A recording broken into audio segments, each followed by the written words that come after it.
Зегра фермасы кырларында техника тауышы комбайннар үшінші күн ұрлыққа кукуруз суқтыралар. Хужалықта ұрлық үшін бұл культураны 900 гектарда өстіргеннер.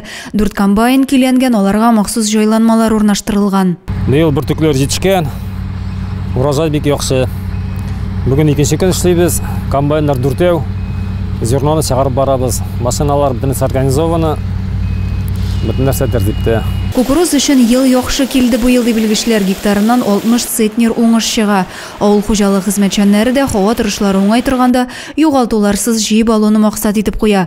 Агрофирма механизаторы Нәфис Ғайнединов қырда 6-шы сезон ішлей. Уражай бойынша уражай әйбәт, Аллаға шүкір.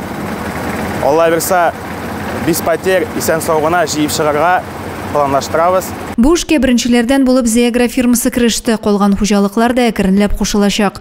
Оңышны КамАЗ машиналары шаллы элеваторына тошай. Зейхырларында ұрлыққа кукуруз 1468 гектар мейданда өстірілген.